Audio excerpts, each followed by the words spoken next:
عليكم يا أخي يا أختي مولاي صل وسلم دائما أبدا على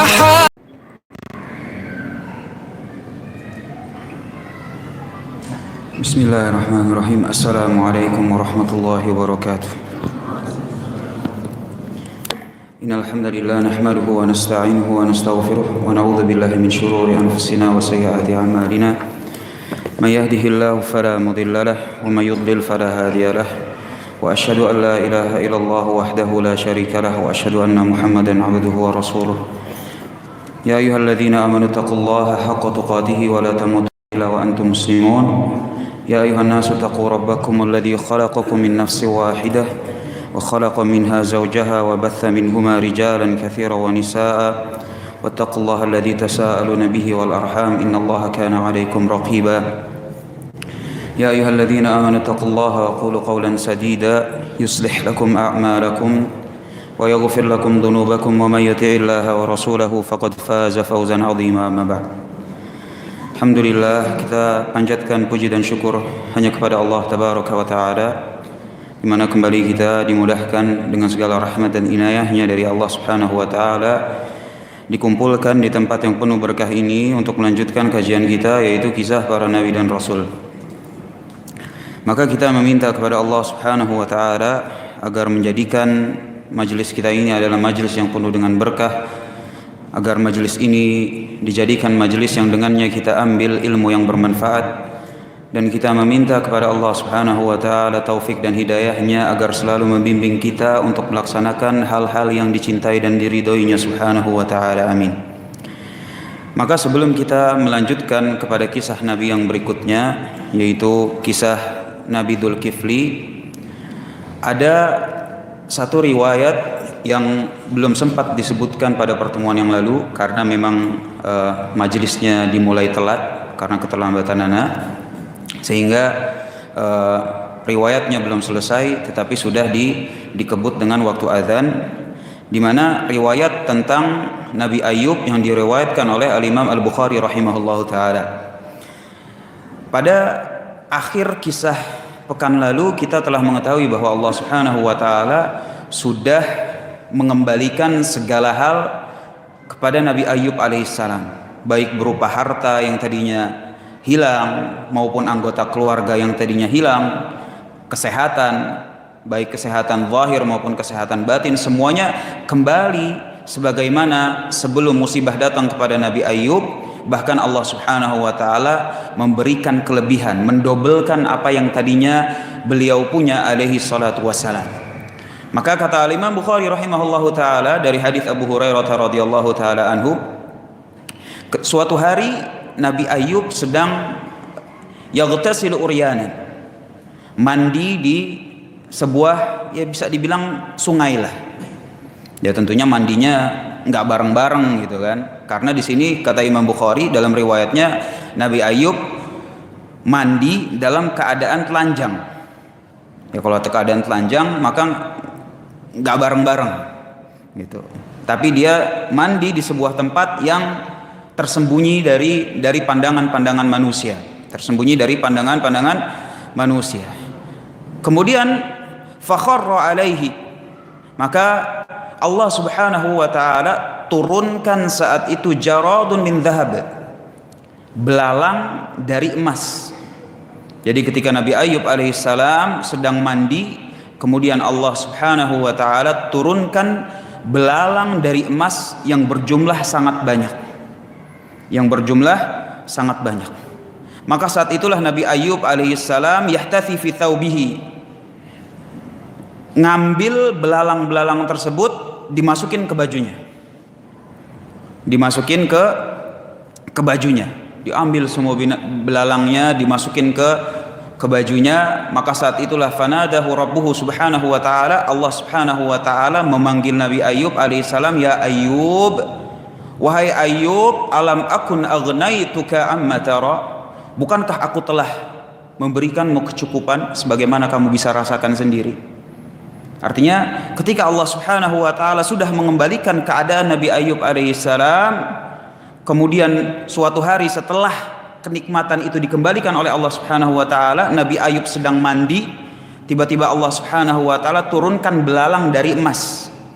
Belalang yang terbuat dari emas dalam jumlah yang banyak. Kemudian Nabi Ayub mengambil belalang-belalang tersebut. Artinya kalau orang udah kaya banget, ya kan? Kalau orang udah kaya banget, punya satu negeri yang namanya negeri Huron, bahkan didobel lagi, yang namanya emas, itu mungkin nggak berarti banyak. Sebagaimana kalau orang hartanya udah triliunan, dapat 1 M, ya kacang goreng mungkin. Biasalah 1 M sehari mungkin. Ya kan? Maka Nabi Ayub alaihissalam mengambil belalang-belalang yang berupa emas itu, kemudian Allah Subhanahu wa taala langsung memanggil, "Wahai Ayub, bukankah engkau telah aku berikan kecukupan?" Artinya kenapa lagi diambil lagi ini belalang-belalang yang berupa emas? Maka kata Nabi Ayub alaihissalam, "Qala bala wa bi'izzatika ya Rabb." Sungguh iya betul, engkau telah memberikan kepadaku kecukupan, kekayaan dalam jumlah yang banyak. Dan demi Allah, betul itu. Walakin la ghina bi an barakatik. Tetapi yang namanya berkahmu ya Rabb, aku nggak pernah merasa cukup darinya. Artinya Nabi Ayub alaihissalam ketika diturunkan belalang emas kemudian diraup dan dimasukkan ke bajunya, bukan untuk menambah pundi-pundi kekayaannya, bukan karena serakah, bukan. Tetapi itu karena dia tahu itu bentuk berkah dari Allah Subhanahu wa taala, yang mana dia tidak akan pernah merasa puas darinya. Sehingga dari riwayat ini yang diriwayatkan oleh Imam Bukhari rahimahullahu taala, kita tahu bahwa di sana ada manusia yang letak kecukupannya itu selain dari berkahnya Allah Subhanahu wa taala. Ada yang mereka itu nggak pernah cukup dengan harta, udah dikasih harta banyak masih nggak cukup juga. Dikasih jabatan yang tinggi masih nggak cukup juga. Dikasih kekuasaan yang luas masih nggak cukup juga. Terus sampai Allah Subhanahu wa taala menjadikan dia penduduk kuburan. Ada manusia yang seperti itu. Alhaakumut takatsur hatta zurtumul maqabir. Sehingga dia menjadikan sesuatu selain berkah Allah Subhanahu wa taala sesuatu yang gak mungkin mengenyangkan dirinya selama hayat masih di kandung badan. Ini kelompok yang pertama. Adapun kelompok yang mengikuti jalannya para nabi, ajarannya para anbiya wal mursalin, yang mereka gak pernah cukup adalah berkahnya Allah tabaraka wa taala, bukan yang lain. Sehingga yang paling penting bagi kita adalah menggali informasi di mana Allah Subhanahu wa taala menjadikan sumber-sumber keberkahan.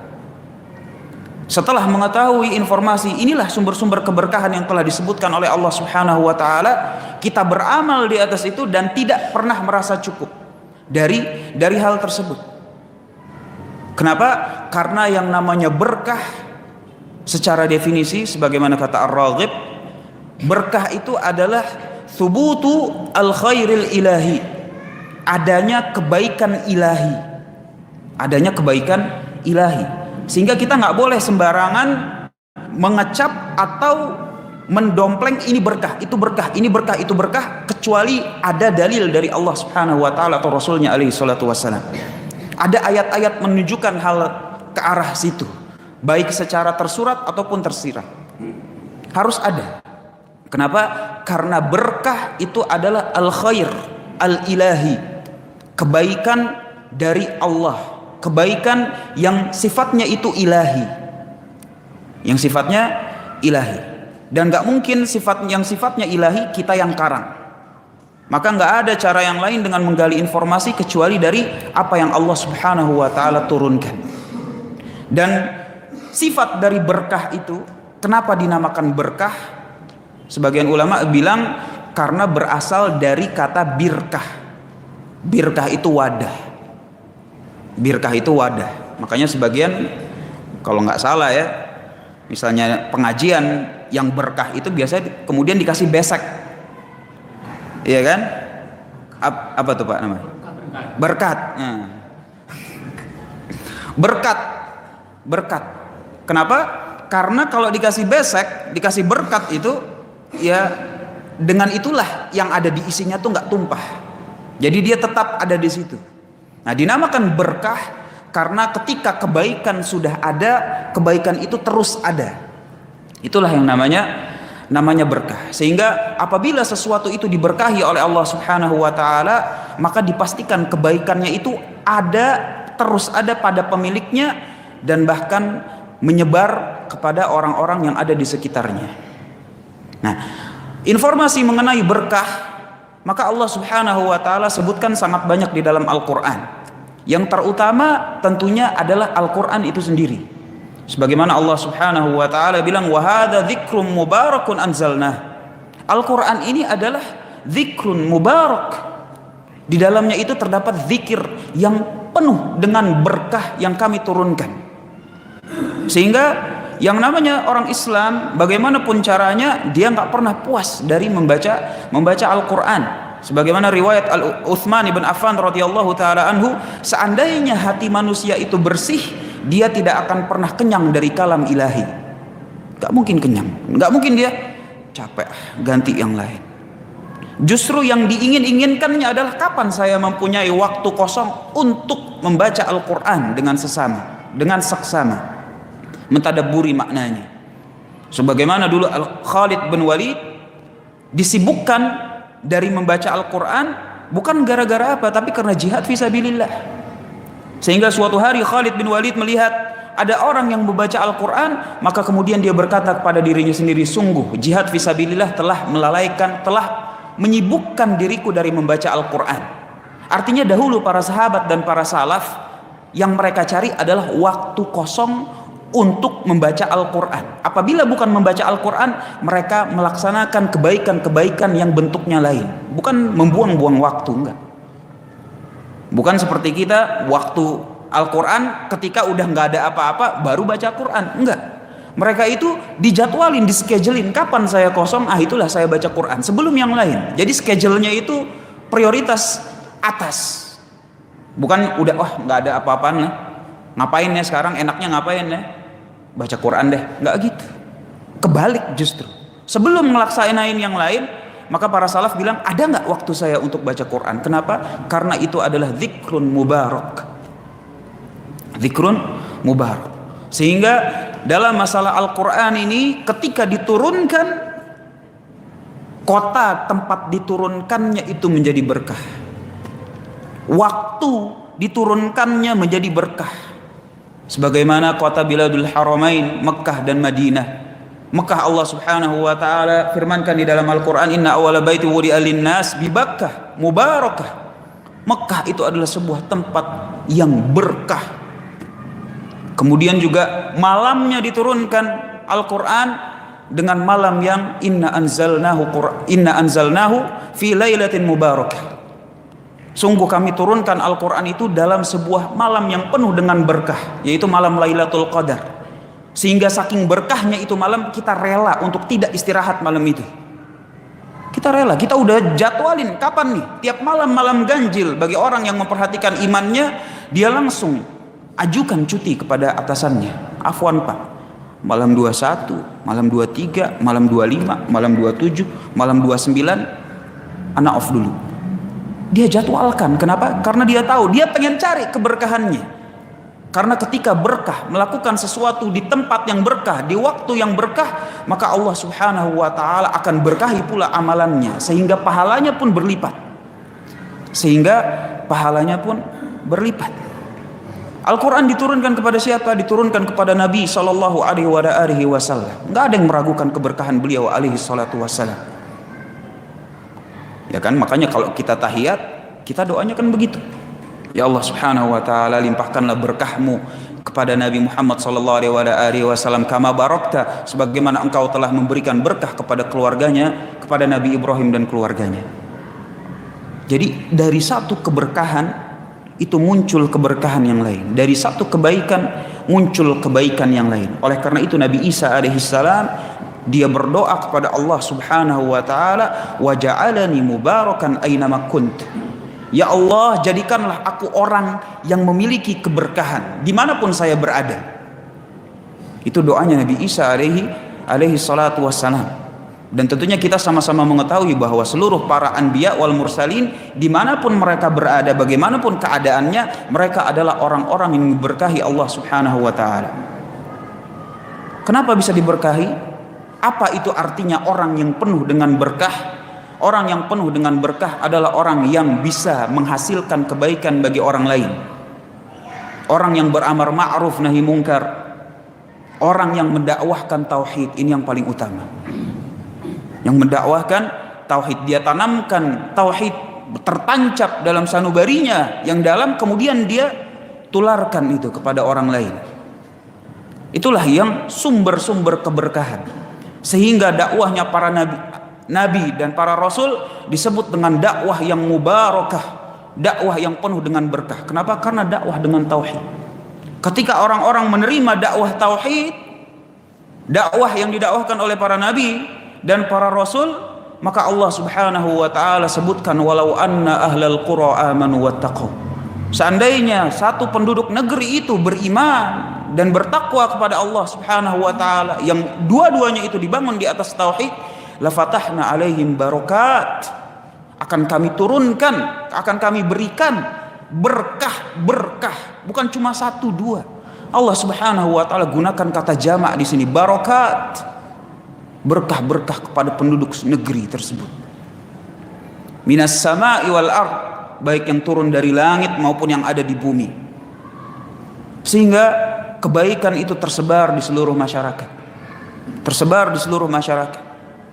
Sebagaimana Nabi Ayub alaihissalam betul-betul memperhatikan rizki yang halal, maka Allah subhanahu wa ta'ala juga jadikan bahwa salah satu sumber keberkahan adalah mencari rizki yang halal. Sebagaimana kita ingat dahulu, apabila orang tua kita pulang ke rumah, maka kita tahu bahwa tidaklah orang tua kita itu membawa sebuah nafkah yang haram, tentunya yang dimuliakan oleh Allah subhanahu wa ta'ala. Sehingga kita bisa rasakan keberkahan itu di dalam rumah kita. Tawa canda anggota keluarga bisa kita rasakan, walaupun cuma sepetak, itu rumah.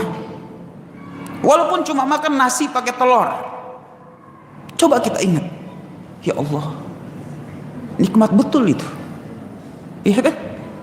Itu nikmat sekali itu. Walaupun cuma nasi pakai telur yang dimasak oleh ibu kita itu, secangkir teh yang hangat, gak bisa ada yang ngalahin itu.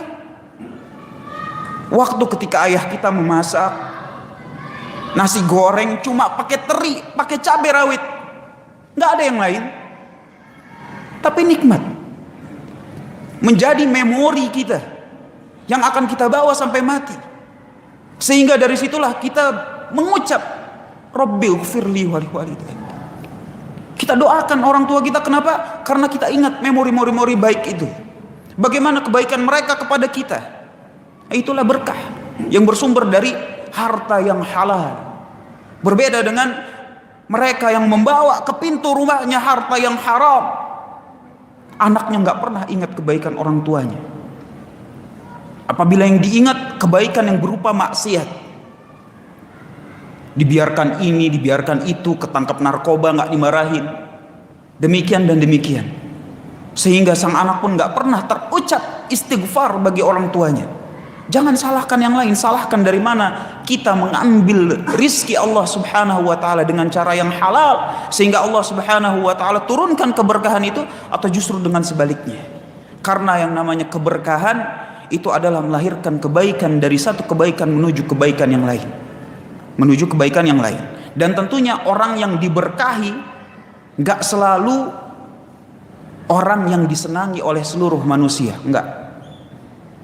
Terkadang kita berpikir apabila ada orang yang justru benci dengan apa yang kita dakwahkan, lalu kita bilang, kita berarti nggak berkah ini. Karena dakwah yang berkah adalah dakwah yang bisa merangkul seluruh manusia. Ini merupakan sebuah hal yang mustahil. Sebagaimana Imam Syafi'i bilang bahwa ridwan nas, ridhonya manusia, ghayatun la tudrak. Itu merupakan sebuah tujuan yang tidak akan pernah tercapai. Bahkan ayat Al-Quran justru menunjukkan sebaliknya. Kalau misalnya kita berdakwah tapi ada orang yang semuanya senang sama kita, nggak ada yang nggak senang, itu merupakan sebuah tanda tanya besar. Karena kata Allah Subhanahu wa taala, wa kadzalika, demikianlah ma atal ladzina min qablihim min rasulin illa qalu sahirun aw majnun. Demikianlah para rasul, para nabi dan rasul seluruhnya sebelum engkau wahai Muhammad, bahwa ketika mereka berdakwah di tengah-tengah kaumnya ada yang bilang bahwa inilah qalu sahirun aw majnun. Inilah orang tukang sihir. Inilah orang gila. Artinya dakwahnya para anbiya wal mursalin itu bukan dakwah yang menyenangkan semua pihak. Tapi bersamaan dengan itu Allah Subhanahu wa taala jadikan dakwah itu adalah dakwah yang paling penuh dengan berkah. Sehingga dari sini mudah-mudahan kita semua bersemangat dari kisahnya Nabi Ayub alaihissalam dalam riwayat ini untuk menempuh jalan-jalan keberkahan yang telah Allah Subhanahu wa taala tetapkan sehingga kita menggapai kebahagiaan dunia dan akhirat. Amin. Maka kita lanjut kepada nabi berikutnya, yaitu nabi yang julukannya itu adalah Dzulkifli. Dzulkifli. Nah, Ibnu Katsir rahimahullah taala membawakan di sini karena ada sebagian ulama yang berpendapat bahwa Dzulkifli ini adalah anaknya Nabi Ayub. Sebagian, wallahu a'lam tentang kebenarannya. Wallahu a'lam tentang kebenarannya. Yang pasti Allah Subhanahu wa taala menyebutkan Dzulkifli setelah menyebutkan Ayub. Ini yang pasti. Adapun hubungannya wallahu a'lam, enggak ada riwayat yang sahih yang menunjukkan hal tersebut. Sebagaimana Allah Subhanahu wa taala firmankan, wa Ismaila wa Idrisa wa Dzulkifli kullu minas salihin. Kemudian dalam ayat yang lain, wadhkur, ingatlah ibadana Ibrahim wa Ishaq wa Yaqub ulil aidi wal absar wa inna akhlasnahum bi khalisatin dzikrid dar wa innahum indana laminal mustafainal akhyar wadhkur Ismaila wal yas'a wa Dzulkifli. Sehingga Allah Subhanahu wa taala sebutkan Dzulkifli itu setelah disebutkan Nabi Ayub alaihi salam. Sehingga makanya Ibnu Katsir rahimahullahu taala menempatkan kisahnya Dzulkifli setelah kisahnya Nabi Ayub alaihi salam, iktidaan mengambil contoh Al-Qur'anul Karim dalam mengkisahkan seseorang. Karena kita tahu terkadang Ibnu Katsir rahimahullah taala menceritakan kisah para nabi dan rasul, dia nggak berdasarkan kronologis. Bagaimana kalau ada yang ingat kenapa kita menceritakan Nabi Yusuf dulu baru Nabi Syuaib? Karena dari segi kronologis Nabi Yusuf duluan baru Nabi Syuaib. Adapun Ibnu Katsir, Nabi Syuaib dulu baru Nabi Yusuf. Karena Allah Subhanahu wa taala menyebutkan Syuaib duluan sebelum menyebutkan Nabi Yusuf alaihissalam. Ala kulli hal, tentang masalah kronologis ataupun mau mencontoh Al-Qur'an semuanya baik insyaallah. Dan insyaallah kita akan ambil di sini sebagaimana penempatan Ibnu Katsir rahimahullahu taala menempatkan Nabi Dzulkifli setelah kisah Nabi Ayub alaihissalam. Masalah atau tentang kisah Nabi Dzulkifli ini, sebagian ulama apa artinya mereka itu ada khilaf, ada perbedaan tentang apakah Dzulkifli ini seorang nabi atau dia hanya sekedar orang yang soleh. Tetapi kata Ibnu Katsir rahimahullah taala di sini, tidaklah nama Dzulkifli disebutkan kecuali setelah disebutkan para nabi. Ibrahim, Ishaq, Ismail, Idris. Maka kalau udah seleting, ya kan? Jadi kalau udah seleting, maka Ibnu Katsir bilang, ya berarti sama-sama nabi. Soalnya disebutkan dalam satu lettingan yang sama, yaitu lettingannya nabi. Dan riwayat-riwayat tentang Dzulkifli ini nggak banyak.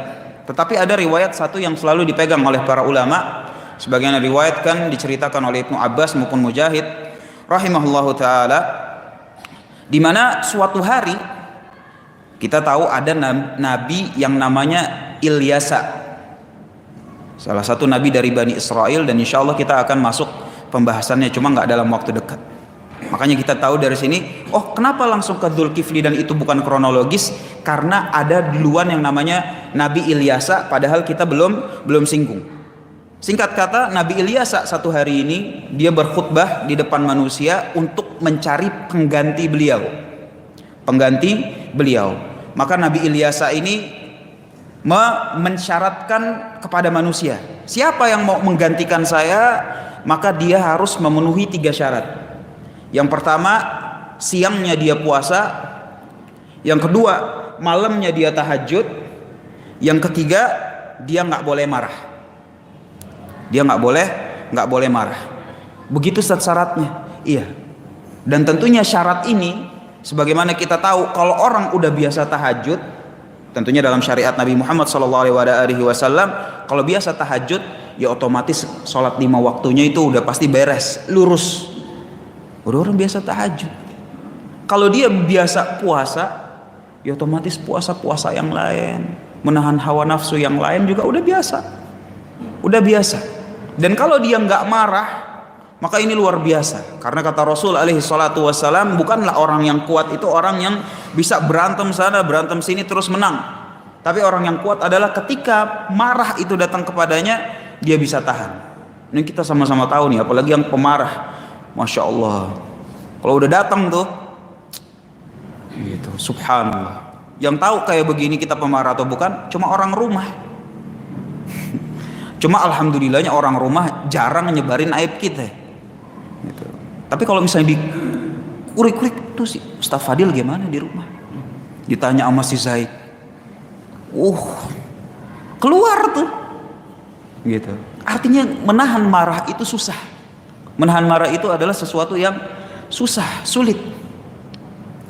Sehingga syarat ini walaupun secara sekilas dia itu sederhana, tapi sebenarnya mencakup sebuah kandungan yang luar biasa. Siang puasa, malam tahajud, sama menahan marah. Maka saat itu ditanyakan, siapa nih yang bisa kayak gini untuk menggantikan diri saya sebagai nabi dan sebagai hakimnya manusia saat itu? Kata Nabi Ilyas, semua orang diam. Karena tahu ini susah. Karena tahu yang seperti ini susah. Satu aja kita penuhin, tahajud terus tiap malam, itu udah susah banget. Apalagi malamnya tahajud, siangnya puasa, plus nggak marah. Itu luar biasa. Sehingga semua orang diam, cuma satu yang ngacung. Saya siap. Maka oke, dicatat sama si Nabi Ilyas, saya siap. Besoknya lagi ditanya lagi, siapa yang mau siap mengganti diri saya? Syaratnya itu 3, tahajud, puasa, sama nggak boleh marah. Ngacung lagi dia, orang yang kemarin udah ngangkat tangan. Maka setelah dia itu, kemudian Nabi Ilyas pun menunjuk dia sebagai gantinya, menjadi hakim di tengah manusia untuk menyelesaikan persengketaan antara satu hamba Allah dengan hamba yang lain. Maka tatkala ini orang baru diberikan tanggung jawab, maka iblis pun menyuruh anak buahnya dari golongan syayatin. Karena kita tahu bahwa iblis itu apa sih, ya kan, kalau misalnya kita mau nanya apa sih bedanya iblis sama syaitan? Iblis itu gembongnya, bapaknya nih, moyangnya. Syaitan itu lebih kepada sifat. Makanya Allah Subhanahu wa taala sebutkan, wa kadzalika ja'alna likulli nabiyyin aduwan, telah kami jadikan bagi seluruh nabi musuh-musuhnya masing-masing. Dari bentuk apa? Syayatin.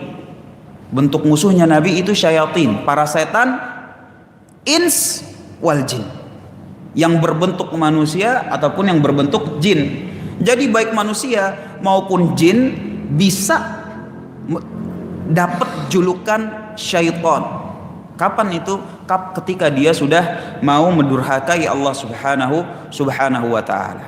Adapun iblis sama yang anak buahnya si syaitan ini sama-sama dari kalangan jin.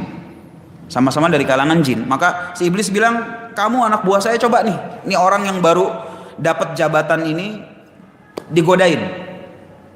Karena ini untuk ngegodain supaya nggak tahajud gampang, untuk ngegodain supaya jangan puasa mulu gampang, untuk ngegodain supaya marah gampang, tiga-tiganya gampang. Jadi disuruh anak buahnya, udah coba gangguin, dia kan jabatan baru belum terbukti, udah coba, nggak bisa. si syaitan ini nggak bisa, balik lagi ke iblis, nggak bisa aneh. Ini orang istiqomah, masya Allah. Maka kata iblis, biar aneh yang turun tangan, biar aneh yang turun tangan. Si iblis bilang, iblis ini pintar.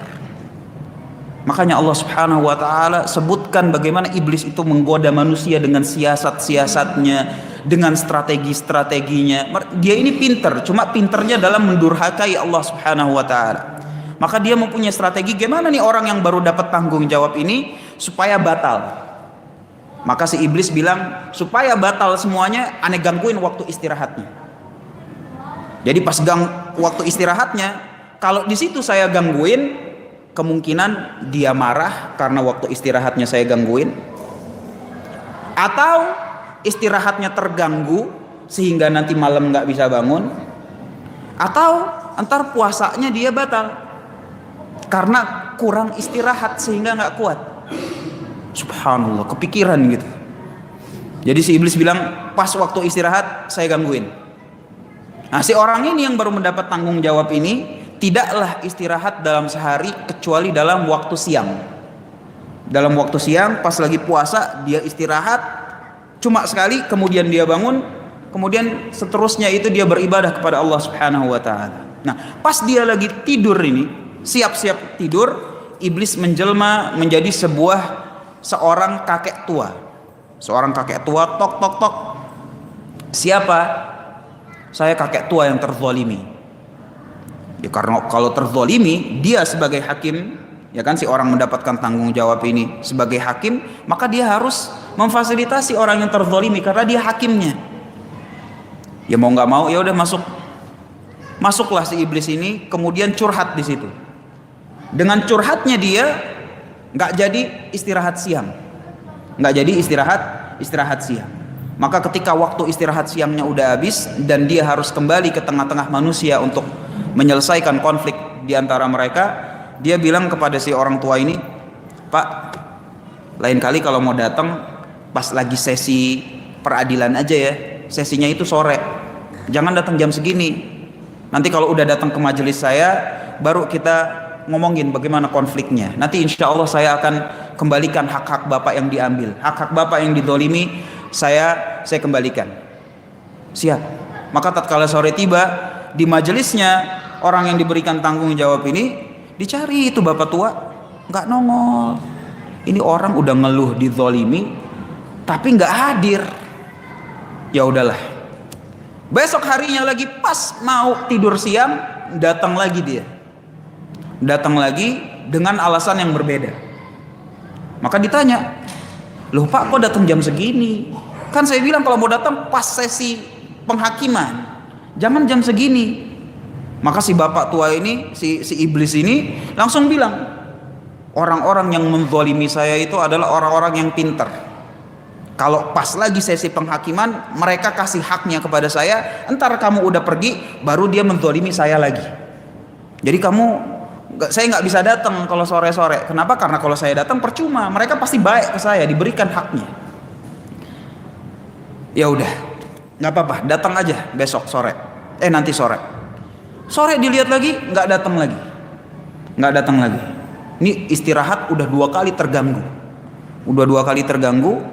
Pas mau ketiganya, si orang yang diberikan tanggung jawab ini, dia langsung bilang ke keluarganya, nanti kalau ada yang mau nemuin saya, jangan dikasih. Aneh butuh banget nih istirahat. Yang mana kalau saya nggak istirahat, tahajud lewat. Kalau nggak tahajud yang lewat, puasanya yang saya nggak kuat. Jadi tolong kalau ada yang datang, dicegah. Datang lagi nih si bapak, si iblis ini. Datang, dihalau sama keluarganya orang yang diberikan tanggung jawab ini. Pak, mau kemana? Lu, saya mau ketemu dia, si hakim ini. Nggak bisa, ini waktu istirahatnya. Dia bilang, saya udah datang 2 kali, bisa. Kenapa tiba-tiba sekarang nggak bisa? Gitu, nggak bisa. Saya udah dikasih pesan bahwa nggak boleh ada yang menemuinya karena dia lagi istirahat. Dia lagi istirahat. Karena si iblis udah nggak bisa ngapa-ngapain lagi, nggak bisa dikilik-kilik lagi di penjaga pintu, pergi si iblis. Dikelilingin rumahnya, ternyata ada bolongan kecil. Bolongan kecil dia masuk dari situ, jadi dari bapak tua dia kembali ke jenis iblis, masuk lewat bolongan, udah masuk bolongan dia balik lagi berubah wujud jadi bapak tua. Terus dia baru langsung bangunin si orang ini. Bangunin, si orang yang langsung bangun langsung bilang, "Loh, kok bisa ada di sini ini makhluk?" Dilihat pintu depan kekunci. Dilihat pintu depan kekunci, maka saat itulah orang ini bilang, "Anta aduwullah." Kamu iblis ya? Kamu nih iblis sudah pasti.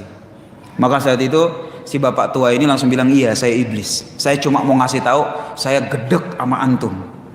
Kenapa aneh mau godain kagak bisa?"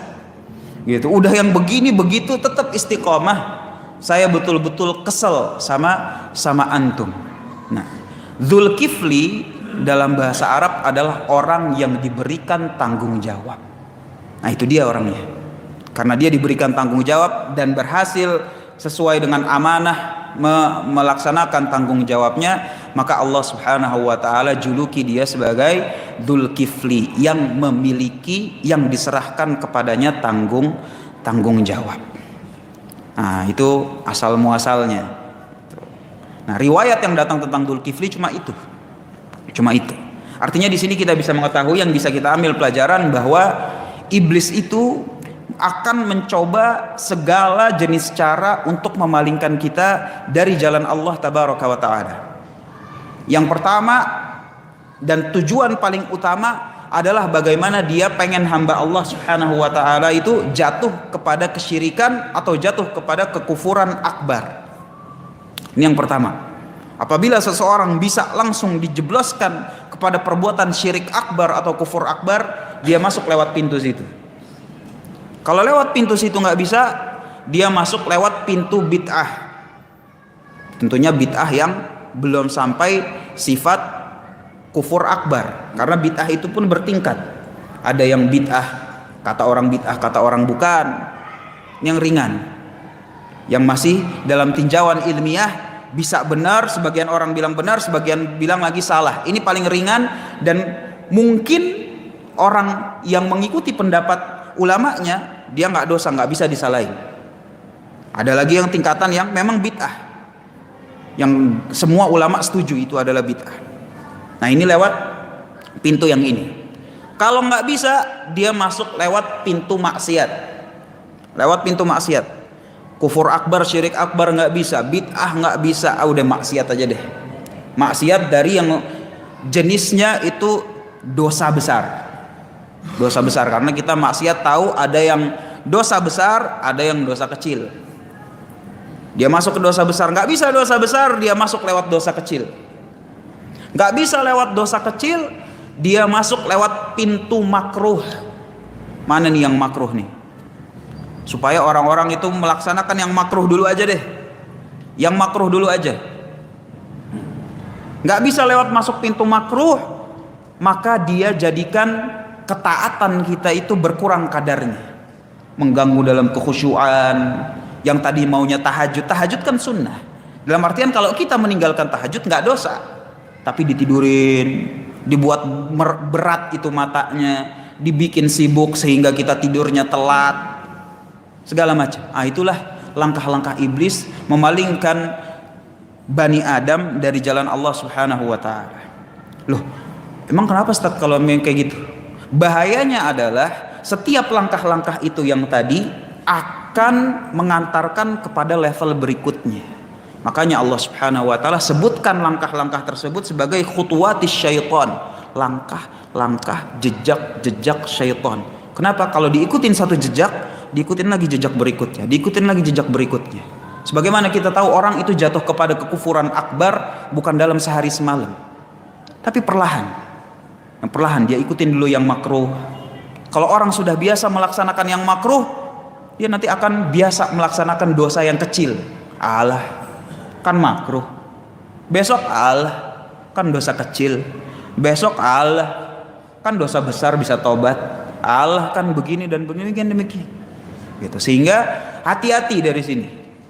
Ini pintu-pintunya syaitan, pintu-pintunya iblis yang harus kita kita waspadai sehingga kita akan terus istiqomah dalam beribadah kepada Allah Subhanahu wa taala sampai akhir hayat. Demikian pelajaran yang insya Allah kita bisa ambil dari kisah Nabi Dzulkifli alaihi salam. Semoga bermanfaat terutama bagi ana yang menyampaikan dan bagi antum yang mendengarkan. Semoga Allah Subhanahu wa taala menjadikan ilmu yang bermanfaat yang memberatkan timbangan amalan kita di hari kiamat kelak. Wallahu a'lam bishawab.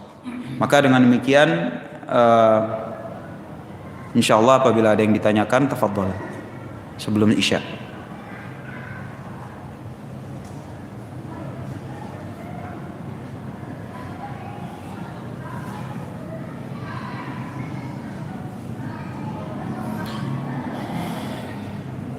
Baik, apabila tidak ada, barakallahu fikum atas perhatian dari antum semua.